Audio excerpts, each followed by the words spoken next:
e amigo Jesus possa nos envolver a todos também no seu infinito amor, na sua grandiosa misericórdia, para que, embalados nessa sensação, nessa harmonia grandiosa que aqui todos estamos vivenciando, possamos sair daqui mais dispostos, mais animados a fazer o trabalho que nos compete na seara cristã. Nada melhor do que um espaço, um local como este, para falarmos de Francisco, cercados que estamos pelo majestoso templo da natureza, alimentados que estamos todos pela divina beleza da criação de Deus. Que nós possamos sentir essa sintonia desse Espírito que, como um facho de luz, marcou, também como Jesus, os tempos, a ponto de ser quase que comparado a Ele próprio, tamanha propriedade da sua vivência cristã. Que a nossa manhã, portanto, seja rica de reflexões, pensando na vida dele e fazendo um paralelo com a nossa, pensando na tarefa dele e fazendo um paralelo com a nossa, para que possamos enriquecer mais a nossa ação e estarmos mais conscientes e orientados sobre o quanto compete a cada um de nós no trabalho cristão. Mas não poderia iniciar a fala sem antes parabenizar, ou seja, pelos seus 10 anos, aqui na pessoa da Sara, que tão bem nos acolheu. Agradeço a todas as pessoas da Suíça e da Europa como um todo, que nos acolheram com tanto carinho, e aproveito também o ensejo para parabenizá-los pelo esforço que fazem na manutenção da candeia viva do Espiritismo em terras europeias. Como outrora Francisco foi convidado a fazer, que ele lhes dê a força e inspiração para que mantenham essa chama acesa em tempos de transição. Que ele possa inspirar o coração de cada um de vocês a serem, onde estiverem, uma luz para cada coração. Então, que Deus abençoe vocês, que muitos anos venham mais ao Seja, a todos os outros grupos aqui representados, como aqueles que nos acompanham também online, pelo Web Rádio Fraternidade, que tem feito esse trabalho grandioso de divulgação, pelo Facebook.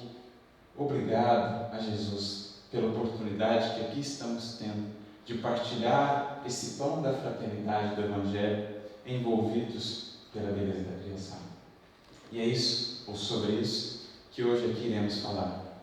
Pensando na vida desse Francisco, no contexto em que se deu a sua tarefa, a sua missão, vamos buscar alguns pontos de reflexão para a gente trazer hoje aquilo que fazemos, a nossa tarefa no Espiritismo. Lembrando o contexto em que ele nasce, o contexto em que ele é chamado por Jesus a descer à terra e fazer uma revivescência da sua mensagem, nós vamos encontrar um contexto de muitas dificuldades, tempos de cruzadas, de inquisição, as sombras que envolviam o mundo, as sombras que envolviam as consciências então encarnadas, a sombra da corrupção, a sombra das paixões, a sombra das guerras. É esse o contexto que veremos envolver ou embalar a missão de Francisco. E, de certo modo, poderíamos desde já fazer um paralelo com a tarefa que nos compete hoje. Porque, embora todos os progressos científicos e intelectuais já conquistados pela humanidade, esses problemas essenciais aí estão.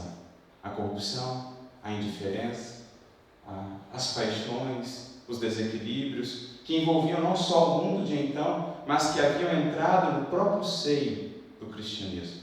É então que, dirá Emmanuel no livro A Caminho da Luz, capítulo 18, Jesus convida um dos seus maiores apóstolos, o próprio João, sabemos, João Evangelista, que volta e veremos um traço, um paralelo, uma conexão profunda entre a vida desse Espírito outrora e então na tarefa como Francisco. Vem ele como um raio de luz, um facho de luz, naquele contexto difícil, a trazer um sopro de renovação para a mensagem cristã. Um sopro renovador, uma luz poderosa àquele mundo envolvido em sombras. É resumidamente essa a tarefa de Francisco. Fazer uma proposta, ou apresentar uma proposta de contraste apresentar novos caminhos à humanidade que se achava perdida naquele contexto de sombra, de escuridão. Então a gente já pode ir fazendo ou traçando esses paralelos para percebermos que ainda hoje, embora algumas mudanças exteriores, essas mesmas dificuldades aí estão. De modo que o convite permanece a essa renovação da mensagem cristã para o mundo. A revivescência daquele cristianismo com Cristo. Aquele cristianismo simples, puro, aquele cristianismo do coração. É isso que Francisco virá fazer. É essa essencialmente a sua tarefa, mas não foi desde o início que ele esteve consciente disso. Como todos os espíritos em evolução na Terra, claro, estando ele muito à frente de nós outros, ele também passou por suas dificuldades. Ele também passou pelas dúvidas. Ele também passou pela indecisão. Assim como acontece conosco muitas vezes, quando voltamos do mundo espiritual à encarnação, esquecemos dos compromissos que lá assumimos. Esquecemos das tarefas com as quais nos comprometemos. E muitas vezes, abafados pela matéria, iludidos pela materialidade, acabamos desviando-nos dos propósitos que assumimos com Jesus. É assim que vamos ver um Francisco na juventude, muito distanciado daquilo que era a sua tarefa. Estava ele ainda com outras buscas. Queria ser cavaleiro, queria ser conhecido. Chegou inclusive a participar das lutas entre a sua cidade e as cidades ao entorno. Estava ele ainda buscando saciar uma sede de propósito, saciar aquela vontade de algo fazer, de algo para preencher o seu coração de outras maneiras, mas acabava por não encontrar. Conta-nos os seus biógrafos, era Francisco, rei da juventude de então, boêmio, estava buscando ali as paixões, mas aquilo, por mais que buscasse, não saciava o seu coração. Nem mesmo os recursos que seu pai tinha em abundância, nem mesmo a condição de cavaleiro pôde trazer ao seu coração aquilo que ele ansiava, que no mais íntimo, sabia ele, tinha de fazer. E muitas vezes, em escala reduzida, é assim conosco também. Porque, como Francisco, cada um de nós, minimamente conscientes que já estamos das nossas tarefas, voltamos ao mundo com algo a fazer. Voltamos ao mundo com um compromisso com Jesus. Mas muitas vezes acabamos por nos esquecer e buscamos saciar essa sede desse algo por fazer com as coisas do mundo. Mas ele não encontrava. Vamos encontrar então em 1205 um Francisco inquieto, no auge da sua juventude, buscando o que pudesse saciar a sua alma, começando a se perguntar o que queria Deus dele, o que esperava a vida dele. E é nesse momento de inquietude que Jesus vai encontrar espaço para falar. É nesse momento de recenseamento interior que Jesus vai encontrar espaço para nos conquistar. Assim também em nossa vida. É quando percebemos que o que aí está, o que o mundo nos propõe, não é capaz de saciar essa sede que temos, é nesse momento que uma gota da água viva do amor de Jesus faz toda a diferença.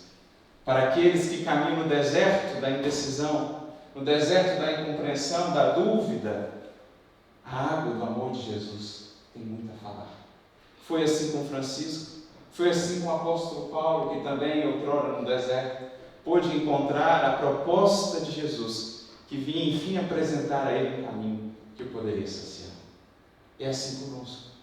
Quando a gente começa a se perguntar se todas as nossas buscas do mundo têm sido capazes de nos saciar, eis então que a gente está abrindo a janela da nossa alma, a fim de que Jesus possa entrar.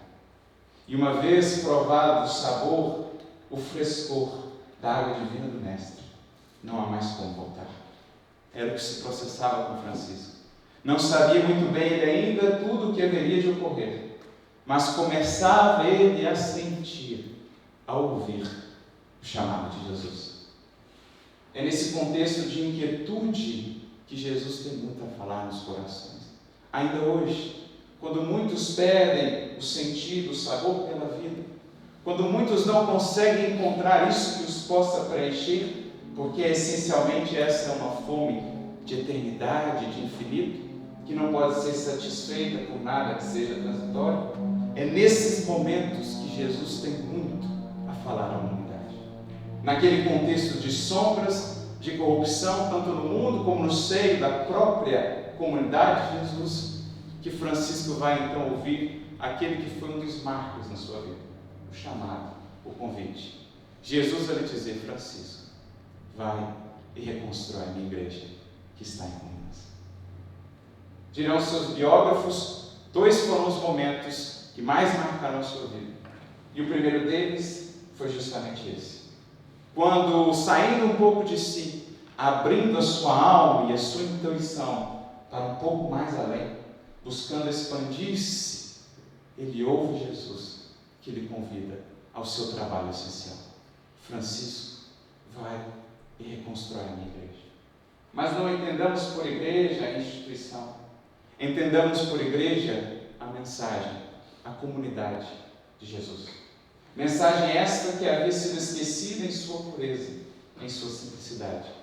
Comunidade esta que se perdia, porque a mensagem da mais pura fraternidade era usada para perseguir irmãos, para torturar consciências e fazer imposições. É então esse o convite: reconstrói a minha igreja.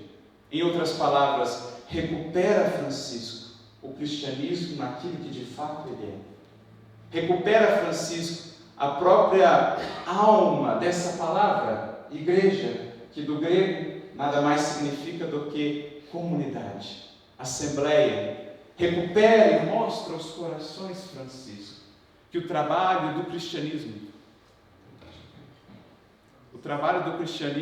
é um trabalho de amor, é um trabalho de luz, é um trabalho de vivência. Recorda a eles, Francisco, que muito mais do que cargos, do que números, do que vestes, do que exterioridades, é o trabalho com Jesus, vida, comunidade, fraternidade, acolhimento.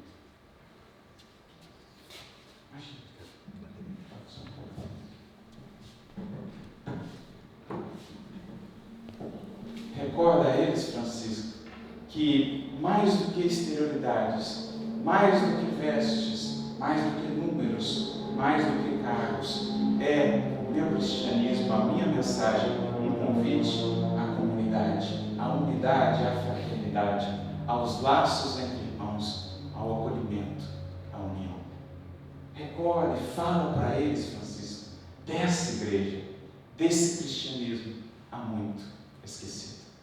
É esse o convite essencial, que será também o convite do Espiritismo cristão. Como dirá o próprio Kardec, no Livro dos Médiuns, capítulo 29, a bandeira que desfraldamos bem alto é a do Espiritismo cristão e humanitário. Espiritismo que seja a revivescência desse cristianismo, convidado a acolher, convidado a servir, menos exigir, mais servir. Menos preocupação com cargos, mais preocupação com os encargos.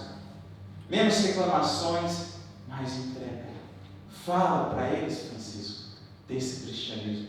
E não é diferente com a proposta de Kardec, que soube muito bem revivescer essa alma, essa proposta, esse convite, que não foi feito somente a Francisco, mas a todos nós, a posteridade cristã.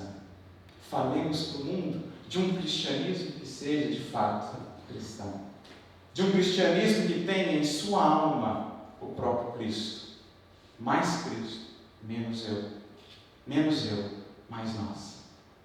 Essa é a proposta.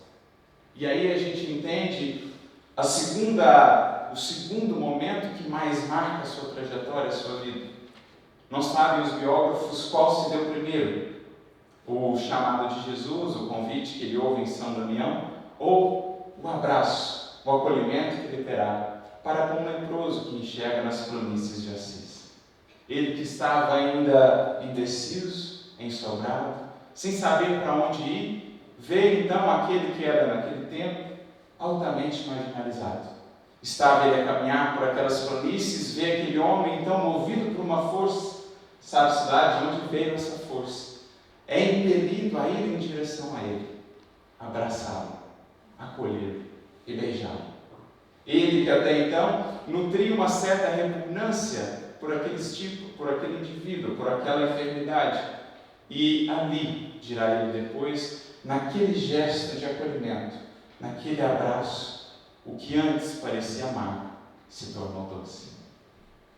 O gesto do acolhimento cristão, algo essencial aos nossos tempos modernos também, em que, dirá Lázaro, o grande vício da nossa civilização ou da nossa geração é ainda a indiferença. Como fala alto essa bênção do acolhimento, essa capacidade de acolher o outro e suas chagas, que é também a capacidade de acolher as nossas próprias, essa capacidade de envolver a todos naquilo que são, trabalhando pelo seu soerguimento, pela sua elevação.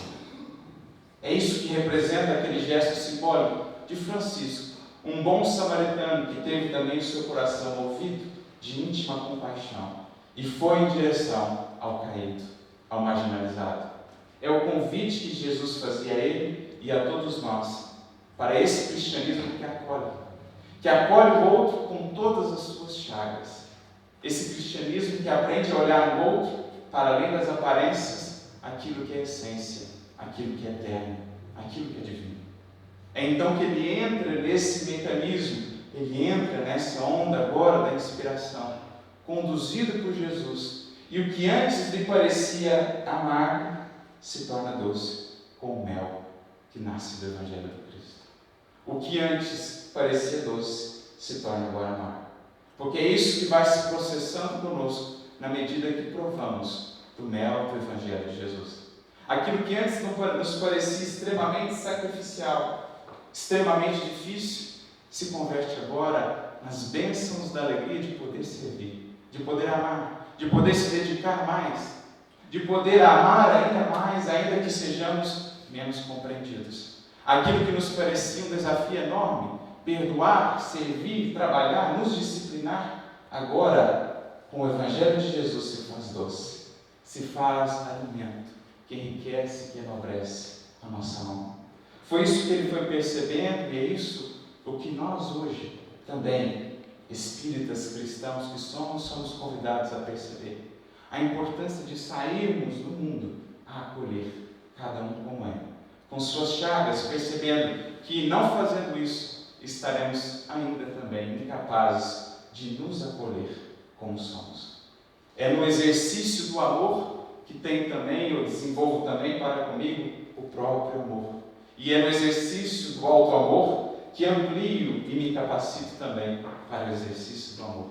Acolhendo, sou acolhido, me acolho. Acolhendo, me enriqueço, me conquisto, me liberto. É isso que ele foi percebendo, essa coragem de amar, de sair da indiferença para servir, para ajudar a Jesus a construir esses novos tempos. Então, essencialmente, é essa a proposta da vida de Francisco que segue repercutindo para nós. Esse convite a sairmos de nós em direção ao outro, mais dispostos a acolher sem julgar, mais dispostos a servir e a amar. Mas, naquele contexto difícil, de tamanha corrupção, de tamanhas sombras, ele era convidado agora a trazer esse cristianismo não tanto pelo falar, porque num contexto tão difícil como aquele, as palavras são quase vãs. Era preciso usar ali da mais eloquente e da mais eficiente de todas as linguagens, a linguagem da exemplificação. É assim que Francisco é convidado por Jesus a pregar, não pelas diferenças ou não pelas diatribes de palavras, mas, sobretudo, pela exemplificação, apresentando uma vivência coerente com tudo aquilo que conhecia do Evangelho de Jesus. E não é diferente em nossos tempos, também difíceis no contexto em que o cristianismo, pelos tantos equívocos que inserimos em seu seio, acaba por estar tão desmoralizado. É preciso, como nunca, que falemos essa linguagem, a linguagem da coerência, a linguagem da exemplificação, a única capaz de vencer as resistências e alcançar o coração. Como dirá Emmanuel no livro Vinha de Luz, no capítulo 89, o mal, para ceder terreno, só reconhece a linguagem do verdadeiro bem. O orgulho, para renunciar aos seus propósitos infelizes, só não ouve senão a humildade. Assim como o egoísmo, para ser superado, para ser vencido, não pode ser senão pelo espírito de fraternidade. A indiferença só pode ser superada, sobrepujada pela linguagem da caridade. Então é a essa afirmação positiva que Francisco é convidado. É isso que vemos em sua vida. Essa mensagem traduzida na adoração, na ação cristã. Essa mensagem que se fazia presente através das mãos, dos lábios, do coração que acolhe, do olhar que inspira, do ouvido que ouve, do ouvido que respeita, dos pés que caminham, semeando luzes e bênçãos nos corações. É preciso, em tempos de sombra, fazer contraste, acender uma luz, porque essa é a linguagem positiva que os corações entenderão. Não é tempo mais das vãs pregações ou do brilhantismo das palavras destituídas de coerência, de comprometimento. É preciso apresentar um caminho novo, é preciso fazer diferente para termos resultados distintos. É preciso, nas palavras do próprio Jesus, fazer brilhar a luz. É preciso ser sal da terra, dando um tempero diferente à vida, ao sentido da nossa existência. É esse cristianismo revivido que precisamos trazer, como Francisco soube tão bem fazer e que está, de certo modo, resumido naquela prece que, embora nós saibamos que é sua autoria, capta muito bem o seu espírito.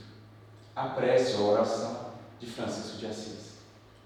Uma oração positiva, proativa, afirmativa, relembrando a própria orientação de Jesus, que inverte um pouquinho uma regra de ouro, tornando agora uma regra de ouro mais ativa. Porque antes se dizia, nas culturas e civilizações antigas, não faça ao outro o que não desejaria que o outro te fizesse.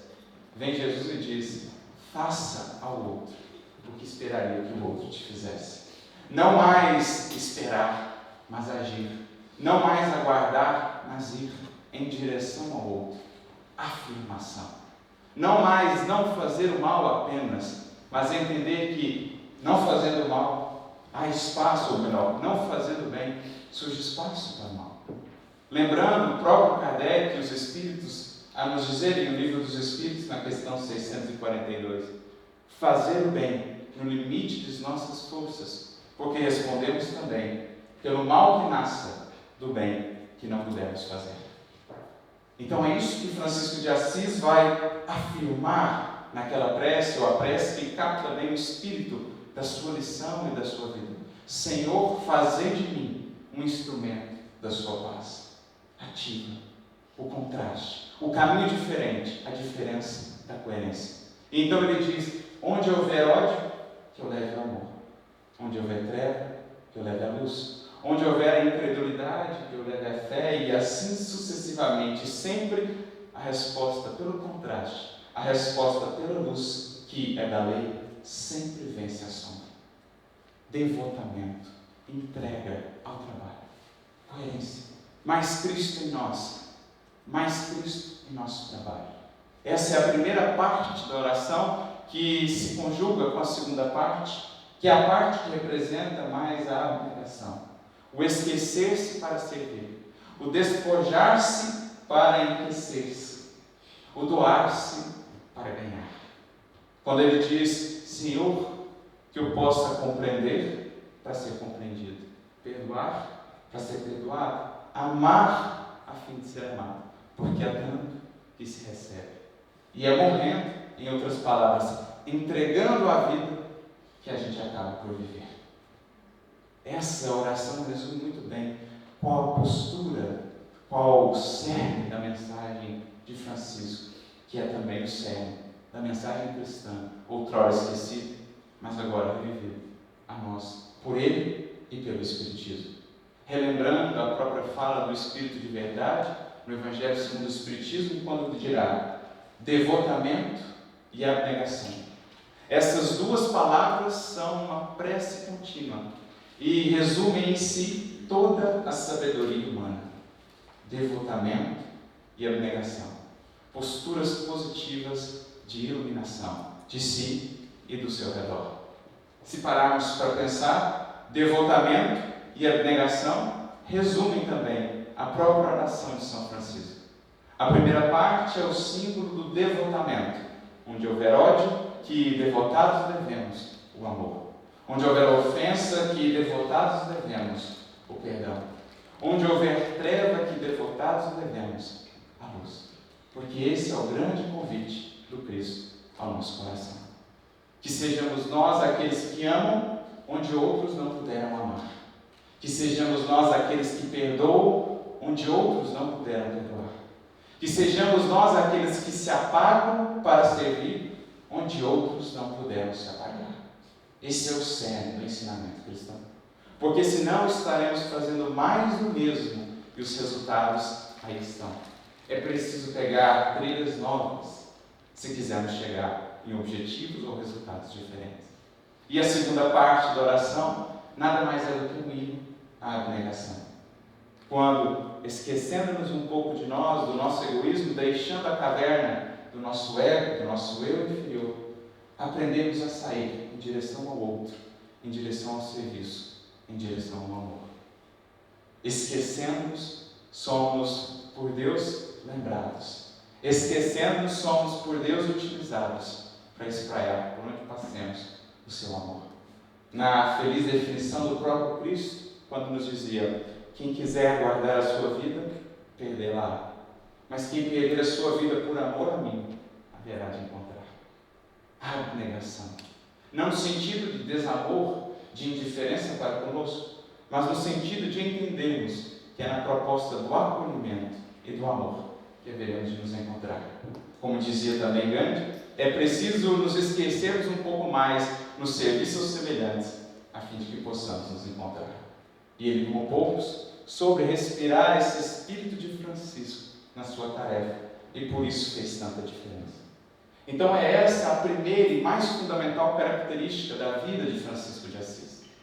Esse cristianismo falado através das mãos, através dos pés, através do coração. Por isso orientava ele aos seus frades, aos seus seguidores, e dizia: pregai o Evangelho o tempo todo, se necessário, usem palavras, mas apenas se necessário, porque veio nos relembrar da mais verdadeira adoração, a que se faz através do trabalho e da comunhão com o Criador. Essa é a primeira parte essencial da vida de Francisco. Mas, para falar de caridade, para falar de humildade, num contexto tão difícil como aquele de corrupção, é preciso muita coragem, porque sofreria perseguições. Todos aqueles que, em todos os tempos, ousaram fazer diferente, ousaram dar um passo além, foram por isso mesmo perseguidos, muitas vezes taxados por loucos. E não foi diferente com Francisco de Assis. Quantas vezes não passou ele a tentação de voltar atrás, porque era considerado pelos amigos de outrora um louco, alguém que havia se perdido, alguém que havia se desencaminhado, mas ainda assim prosseguia ele. É preciso que hoje também estejamos dispostos a sermos um pouquinho, entre aspas, loucos, a fim de trazermos de fato a mensagem da renovação. Todos os que de fato mudaram o mundo e os tempos assim foram. Não foi diferente com Jesus, não foi diferente com Paulo, não foi diferente com Francisco. Porque falavam de humildade no mundo que entroniza o orgulho. Porque falavam de disciplina no mundo que endoidece pelas paixões. Porque falavam de amor no mundo ressequido pela indiferença, foram taxados de loucos.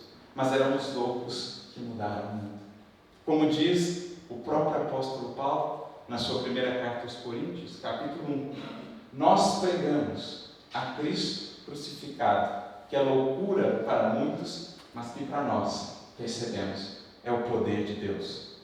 O que queria dizer Paulo com isso? Não falava da cruz de um sofrimento vão. Falava ele da cruz que representa disciplina, entrega, doação, perdão. Falar desse Cristo para o mundo é ainda muitas vezes um sinônimo de loucura. Mas, como disse Paulo, Deus às vezes utiliza-se da loucura de alguns para confundir a sabedoria de muitos. Deus muitas vezes se utiliza daquilo que é desprezível para o mundo para mostrar o que realmente tem valor. E são esses que têm essa coragem de fazer diferente, que de fato mudam o mundo. Então, para seguirmos pelos passos de Francisco, para seguirmos pelos passos de Jesus, é preciso coragem. Algo que o próprio Francisco, naquele tempo, João Evangelista, iria escrever na sua carta, falando da necessidade do amor que lança fora o temor e nos faz agir com coragem. Do latim, coragem nada mais é do que agir com o coração. Precisamos, como nunca, desse amor fecundando o nosso coração, para que tenhamos coragem de fazer diferente. Essa coragem que só nasce desse amor, dessa comunhão com o Senhor, enriquecendo-nos de força para lidar com as diferenças, para lidar com as perseguições e com as resistências.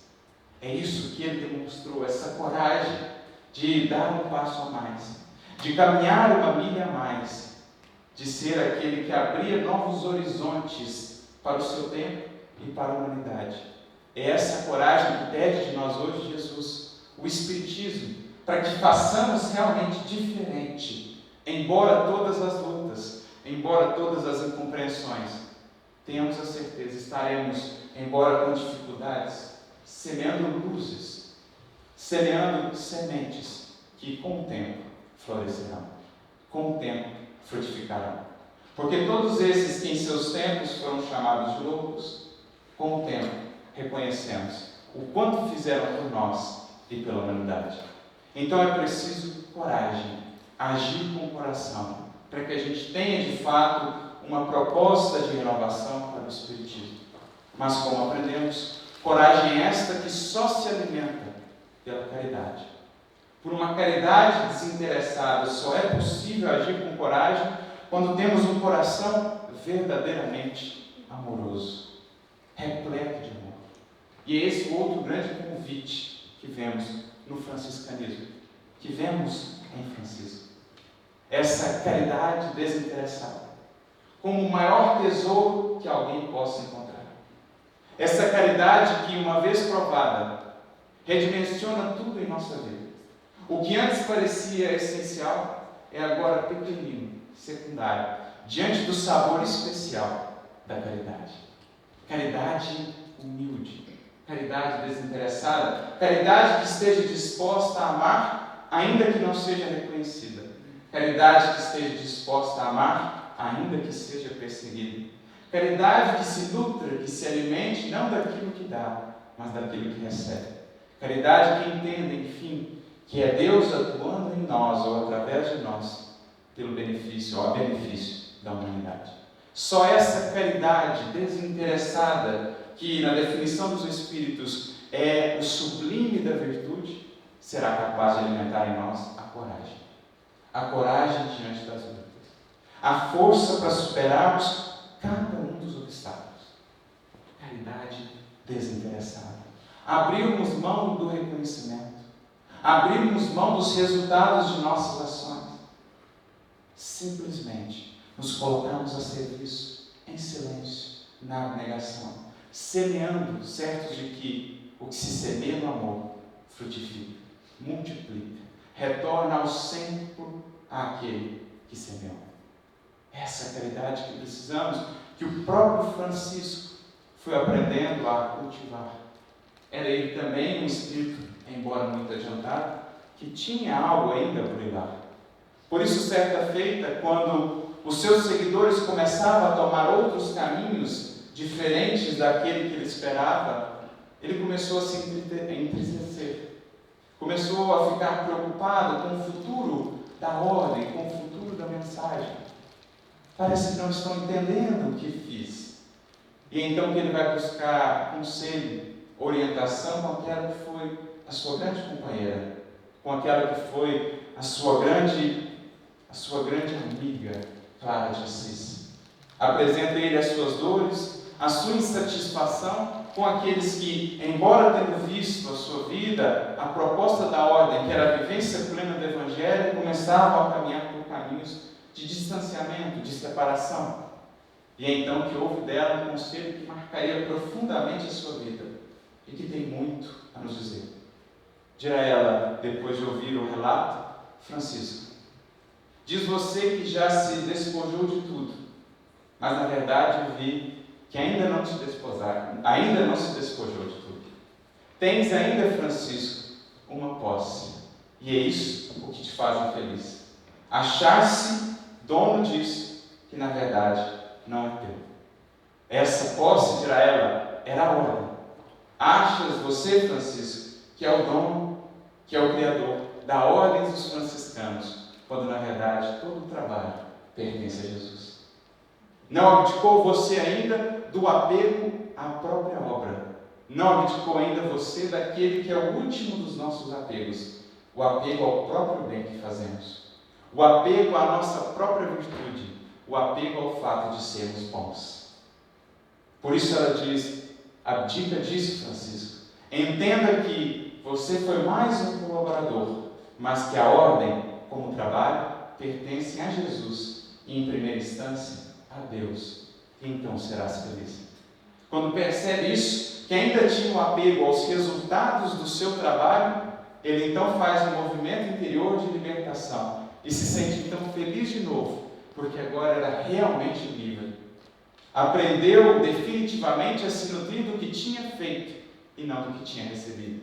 É essa a caridade que buscamos, a única capaz de nos sustentar no trabalho com Jesus.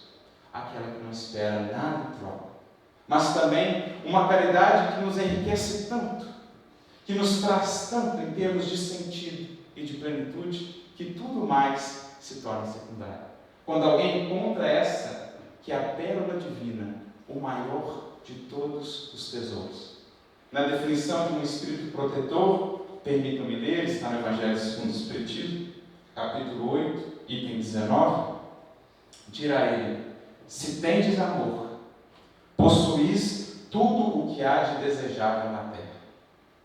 Possuís a preciosíssima pérola, que nem os acontecimentos, nem as maldades dos que vos odeiam e persigam poderão arrebatar. Se tendes amor, tereis colocado o vosso tesouro lá onde os vermes e a ferrugem não podem atacar, e vereis apagar-se da vossa alma tudo que seja capaz de lhe conspurcar ou macular a pureza. Sentireis diminuir dia a dia o peso da matéria, e qual pássaro que voa nos ares e já não se lembra da terra, subireis, continuareis a subir sempre, até que a vossa alma, inebriada, extasiada, se farte do elemento da vida no seio do Senhor. É isso que acontece com quem descobriu o amor. E é assim que a gente entende um Francisco a cantar em meio às maiores dores, a cantar em meio às maiores lutas. Já era ele esse pássaro que havia aprendido a voar, que já havia aprendido a subir e lá no seio da vida se fartar do elemento divino que nos sustenta a alma. Já tinha encontrado Francisco a divina pérola, a mais preciosa de todas elas, a que enfim ele colocou a sua vida a trabalhar. Não teria como aqui não me lembrar de uma das pequeninas parábolas de Jesus, que está no Evangelho de Mateus, capítulo 13, versículos 45 e 46. Quando Jesus compara o reino de Deus, que é esse estado que todos queremos alcançar, de profundo amor, de vida feliz, de profunda iluminação interior, o reino de Deus, Jesus vai dizer que esse reino é como um negociante que procurava boas pérolas. Não por acaso era Francisco, um negociante, filho de negociante, e que em determinado momento encontrou a mais bela, a mais preciosa das pérolas. Vendeu tudo e a comprou. Como nos dizer que quando encontramos esse tesouro, o tesouro do amor, tudo mais em nossa vida é colocado a serviço desse tesouro, a serviço dessa finalidade. E foi esse o tesouro que Francisco encontrou e que o fazia feliz em quaisquer circunstâncias, seja na dor, seja na alegria, seja em minha natureza, seja onde for. Estava Francisco a plantar o amor de Deus, porque já o tinha em seu interior. É esse o reino que buscamos, é essa a força que nos move, que movia, que agora estamos convidados a descobrir. Força essa que de tão grandiosa, tesouro esse que de tão precioso, vai redimensionando tudo mais em nossa vida e vai nos conduzindo naturalmente a um estado de simplicidade, de mais despojamento, que é o que vemos em Francisco de Assis. Já tinha ele tanto com aquele tão pouco, já havia ele encontrado tanto no tesouro do amor, que precisava de muito pouco, precisava de quase nada para sentir-se feliz, para sentir-se grato, para entoar a Deus um louvor. O despojamento que nasce de uma caridade, a caridade que nos conduz à simplicidade, ensinando-nos a perceber, ensinando-nos a compreender que quando se tem um amor, quando se tem uma vida interior plena e desenvolvida, precisamos de tão pouco aqui fora. Esse esvaziamento de nós mesmos que dá mais espaço ao Senhor, que dá mais espaço às pequenas alegrias, às infinitas belezas que nos cercam em todos os passos da vida. A alma simples se torna rica pela ausência de muitas necessidades. É isso que aprendemos com os Espíritos na questão 926 do Livro dos Espíritos. A alegria da simplicidade. A alegria que nasce dessa caridade que se vê rica, rica pelas possibilidades de ajudar, de servir, de amparar e de sorrir. Sempre rica, porque sempre encontra meios de ser útil à vida, de ser útil ao alto. Como precisamos, nesses tempos de tantas necessidades, de tantas aparências, voltar a esse espírito de simplicidade que nasce dessa caridade, percebendo que, para o mundo espiritual, na lógica da vida, o mais rico é aquele que menos precisa. Quando mais vamos nos abrindo, nos despojando dessas necessidades, mais há espaço para Deus. Como Francisco mesmo dizia, quando não se tem nada, Deus se torna tudo. Na medida em que nos despojamos e buscamos a simplicidade, mais percebemos a presença divina que sempre há a enriquecer a nossa vida com a sua presença, com a sua bondade, com a sua generosidade. E por isso sabia ele ser sempre grato. Sabia ele enxergar em cada circunstância da vida algo pelo que agradecer. Porque Deus em tudo está e a criação divina é perfeita abundância, como que vemos a nos cercar a natureza. Por isso Francisco cantava e louvava tanto a natureza, porque já era daqueles que conseguem enxergar que no livro da natureza está a eterna mensagem de Deus que nos diz o quanto sabe Ele nos amar, o quanto é grandioso esse amor que nos envolve. E quando nos abrimos a essa comunhão, como que nos sentimos integrados a tudo que existe. E é essa a grande alma da vida e da mensagem de Francisco de Assis. A comunhão, a adoração a Deus que nasce da integração com todo o nosso entorno. Uma adoração que não é entendida apenas em um momento específico, em um dia da semana, em um local determinado, mas uma adoração que se faz a cada instante, nessa integração com o perfeito amor. Por isso dizia ele, quando ainda era João, em suas cartas, que não é possível realmente adorar e servir a Deus sem antes irmos ao irmão.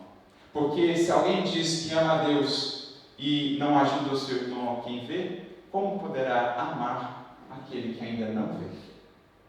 Então é uma adoração que passa pela ação do acolhimento, do envolvimento, do amor. É esse o espírito do franciscanismo, resumido essencialmente nessas 4 partes fundamentais, que seguem sendo ainda para nós hoje a orientação do nosso trabalho. Um cristianismo que seja ampliado, que seja divulgado, através da ação, da adoração traduzida nas mãos em serviço, na compreensão e no perdão. Sermos nós o sal da terra, aqueles que muitas vezes passando anonimamente pelo mundo e pela vida das outras pessoas, deixam um marco da sua ação. Porque assim age a luz e assim age o sol. Raras vezes nós percebemos ou enxergamos o sol na comida, mas sabemos que ele ali está.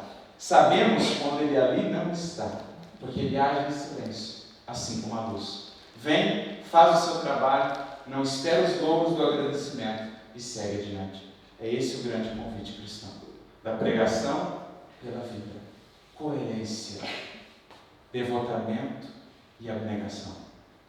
Esse é o primeiro fundamento, que nos leva essencialmente ao segundo, essa abertura do nosso coração à comunhão com Jesus, que vai aos poucos nos enriquecendo de amor, caridade que precisaremos para alimentar em nós a coragem de fazer diferente, agir com o coração. No mundo de corações ressequidos, sermos nós aqueles que abrem as portas do nosso ao acolhimento, ao amparo, ao auxílio.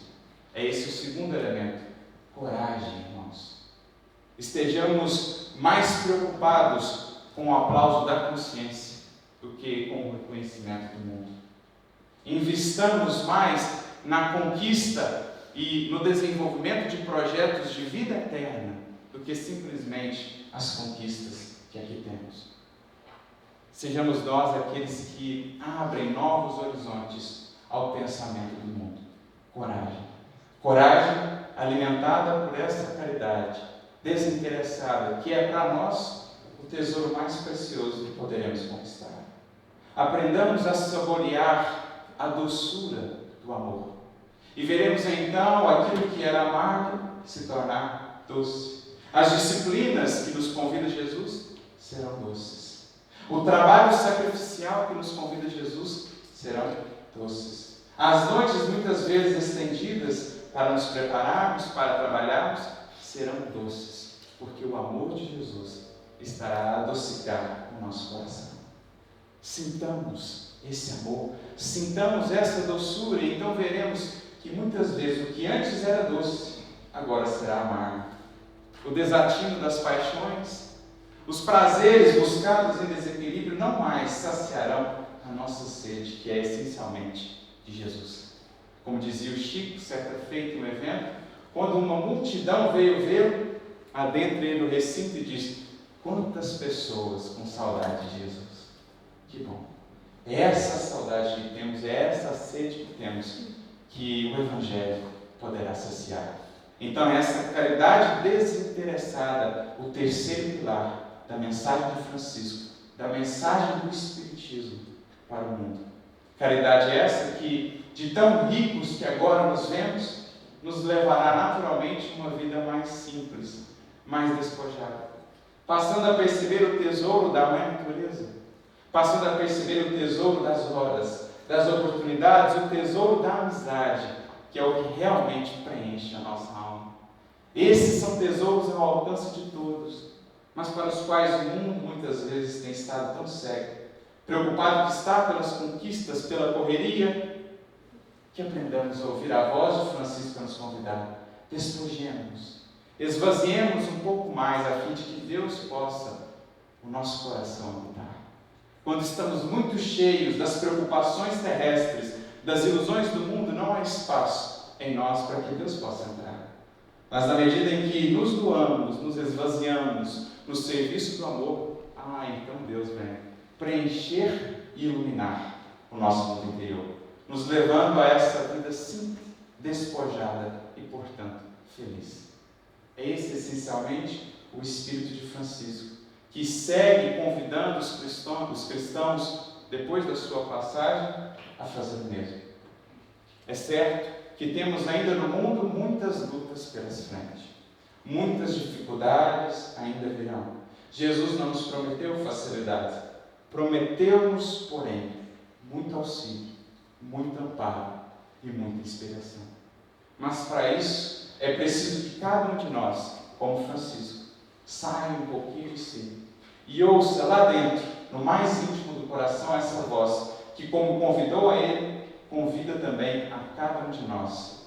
Vai e reconstrói a minha igreja, que está em ruínas.